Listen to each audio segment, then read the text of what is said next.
Paraity entrait toujours dans Gisborne avec appréhension.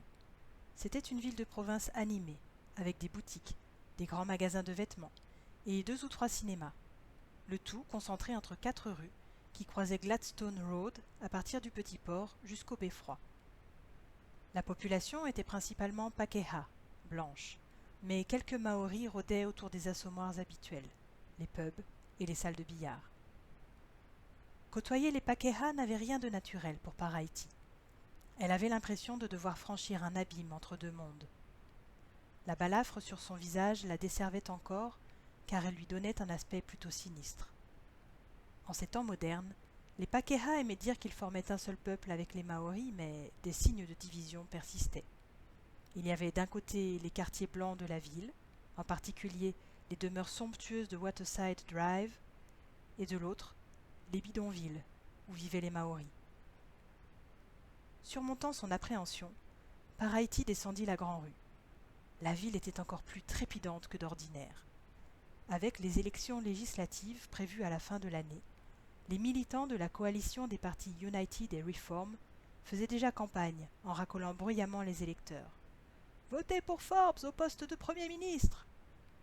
Ne voulant pas être en reste, le parti travailliste rival les contrait en hurlant « Votez pour Michael Joseph, c'est l'homme de la situation !» Ils avaient même sollicité quelques danseurs écossais pour divertir la foule. Paraity entra chez la mercerie Harrison et se dirigea vers les rouleaux de tissu. Malgré la crise économique, le magasin débordait de dentelles, soie, laine, calicot, serge et coton pour ceux qui avaient les moyens de les acheter. Une vendeuse confirmée la remarqua immédiatement et fondit sur elle. « En quoi puis-je vous être utile ?» demanda-t-elle. Elle formula sa question en omettant d'ajouter « Madame », mais Paraity était déjà venue chez Harrison et elle connaissait le kawa, le protocole. Numéro 1. Les assistantes se montrent toujours hautaines, mais elles ne sont, désolée madame, que de simples vendeuses, même confirmées. Numéro 2. Elle a le droit de faire ses courses chez Harrison autant que tout un chacun. Numéro 3. Son argent a la même valeur que celui des autres. Paraity défit les épingles de son chapeau qu'elle posa sur le comptoir pour marquer son territoire. « Ma foi, je vous remercie, » répondit-elle aimablement, en articulant ces mots d'un ton sec et assuré. Elle savait d'expérience que le meilleur moyen de s'intégrer à la société Pakeha était de parler comme eux. Elle avait appris seule à tenir tête, en anglais, à n'importe quel policier, n'importe quelle personne en position d'autorité ou, comme dans ce cas, n'importe quelle assistante la prenant de haut. « J'aimerais voir ce rouleau de tissu, celui-ci et celui-là, » dit-elle en montrant du doigt les étoffes au plus haut de la pile. L'assistante sembla sur le point d'étouffer. Elle ne fut que trop heureuse de s'éloigner. Tant mieux, cette enquiquineuse serait occupée un bon moment.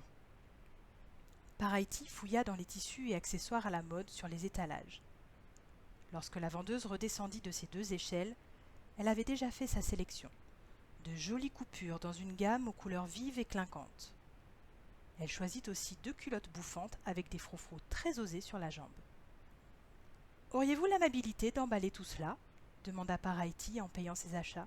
« Je récupérerai les paquets à 4 heures au plus tard. » Évitant de regarder sa cliente balafrée, la vendeuse s'empressa d'acquiescer, mais Paraity n'en avait pas fini avec elle. Satisfaite de son échange, elle attendit à la porte que l'assistante respecte le dernier kawa de toute transaction commerciale. Numéro 4. Lorsque la cliente s'est acquittée de sa note et s'apprête à sortir, on se doit toujours de lui tenir la porte.